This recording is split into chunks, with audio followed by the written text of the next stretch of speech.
السلام علیکم ورحمۃ اللہ وبرکاتہ۔ ناظرین اکرام، آؤ عربی سیکھے کے اس سبق میں آپ تمام ناظرین کا میں خیر مقدم کرتا ہوں، استقبال کرتا ہوں۔ آئیے آج کا سبق شروع کرتے ہیں۔ اور آج ہمارا جو سبق ہے وہ ہے قرآن سیکھو اور سکھاؤ کے تعلق سے جو عربی کے جو الفاظ آئے ہیں قرآن کے اندر، اسی کو ہم آج اسی کا معنی وغیرہ سیکھیں گے۔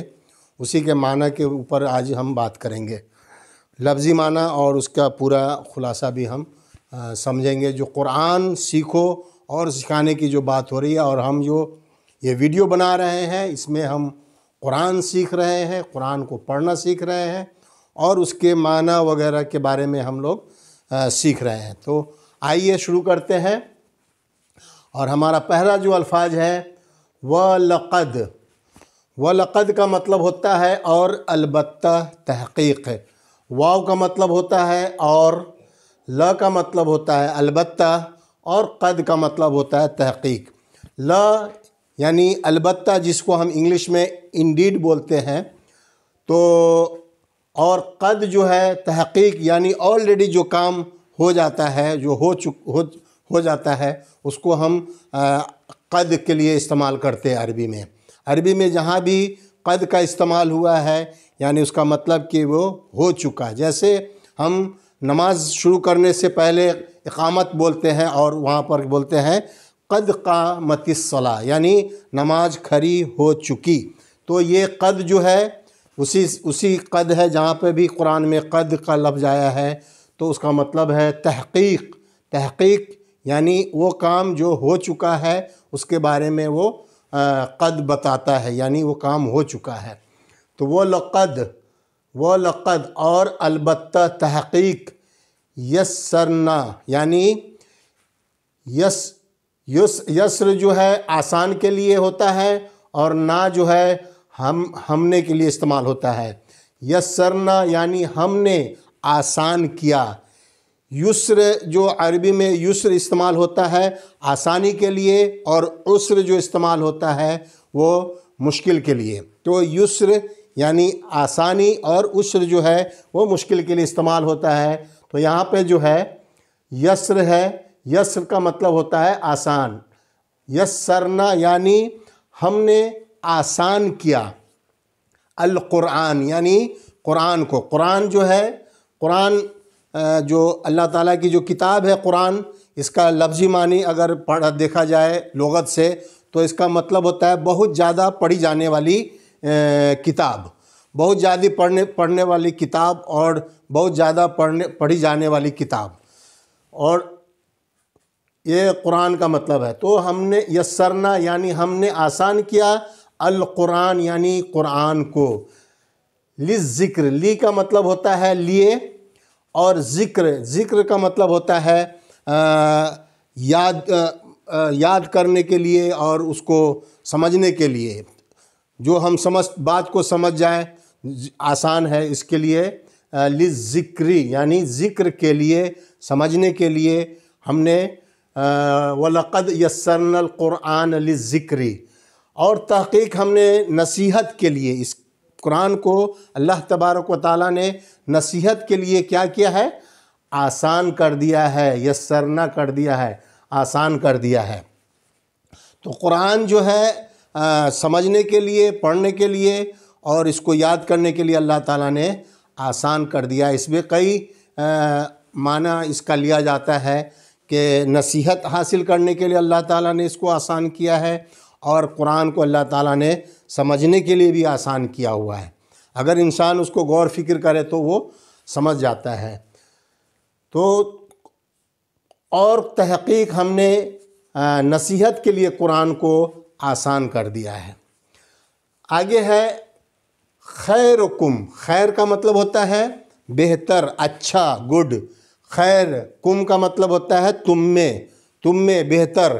خیرکم، تم میں بہترین وہ ہے۔ من کا مطلب ہوتا ہے جو، من یعنی جو۔ تعلم یعنی سیکھا، پڑھا، سیکھنا۔ تعلم کا مطلب ہے سیکھنا، سیکھا، اور علم کا مطلب ہوتا ہے سکھایا۔ جیسے اللہ تعالیٰ نے فرمایا الرحمن علم القرآن، رحمان وہ ہے جو لوگوں کو قرآن سکھایا، پڑھنا سکھایا۔ تو تعلم کا مطلب ہوتا ہے سیکھا، اور علم کا مطلب ہوتا ہے سکھایا۔ تو خیرکم، تم میں سے بہتر وہ ہے، جو، من کا مطلب ہوتا ہے جو، تعلم یعنی سیکھا، علم حاصل کیا، وعلمہ، اور لوگوں کو بھی سکھایا اور سکھایا اس کو۔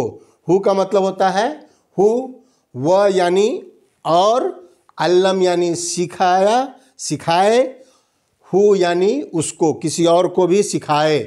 تو خیرکم من تعلم وعلمہ، تم میں سے بہتر وہ ہے جو قرآن سیکھے اور دوسروں کو بھی سکھائے۔ بہتر انسان وہی ہے جو قرآن خود بھی سیکھے، پڑھنا سیکھے، ان کے معنی سیکھے، ان کے الفاظ کو سیکھے کہ ان کے کیا معنی ہے، اور لوگوں کو بھی اس کی تعلیم دے، اس کو سکھائے۔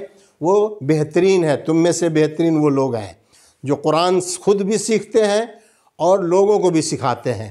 اس کے لیے بھی یہ آیت آیا ہے کہ من تعلم، خیرکم من تعلم وعلمہ، تم میں سے بہتر وہ ہے جو خود سیکھے اور دوسروں کو بھی سکھائے۔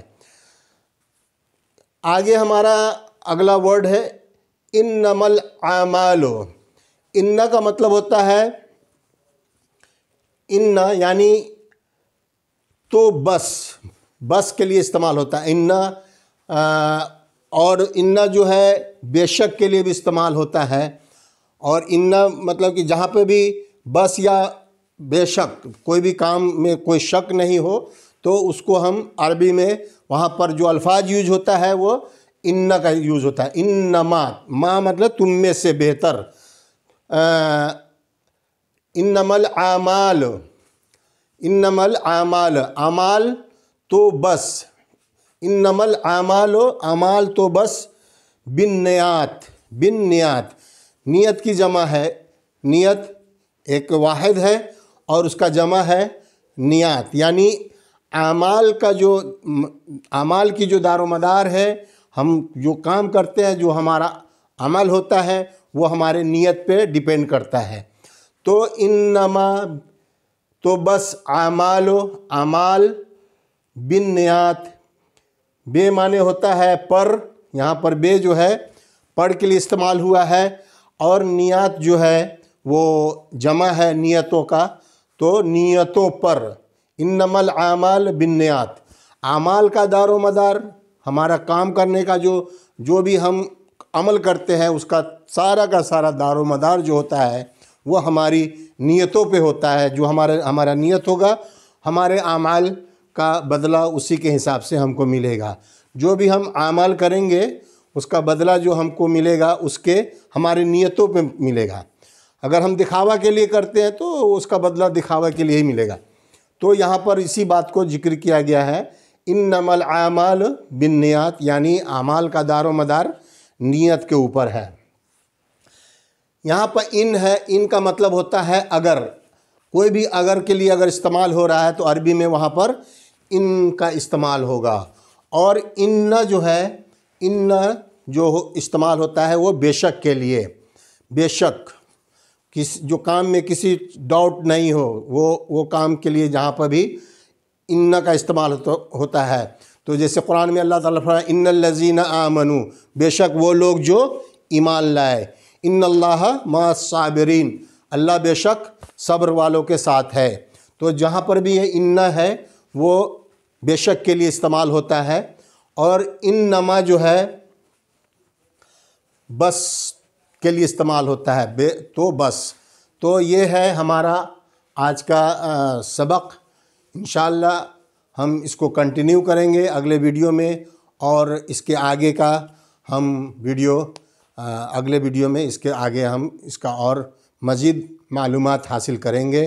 قرآن کو پڑھیں گے، قرآن کو سمجھنے کے لیے ہم کو یہ جو ورڈ بائی ورڈ ہم جو الفاظ سیکھ رہے ہیں اس کو ہم کنٹینیو کریں گے تو انشاءاللہ ہم قرآن کو سمجھ سکتے ہیں، قرآن کو سمجھنے لگیں گے، پڑھنے کے ساتھ ساتھ ان کے معنی کو بھی ہم سمجھیں گے۔ تو انشاءاللہ آپ لوگ اس ویڈیو کو دیکھیں گے، زیادہ سے زیادہ شیئر کریں گے، اور مزید ویڈیو دیکھنے کے لیے ہمارے چینل کو سبسکرائب بھی کریں گے اور شیئر کریں گے تاکہ ہمارے اور بھائی اس کو دیکھیں۔ ملتے ہیں انشاءاللہ اگلے ویڈیو میں۔ اللہ حافظ۔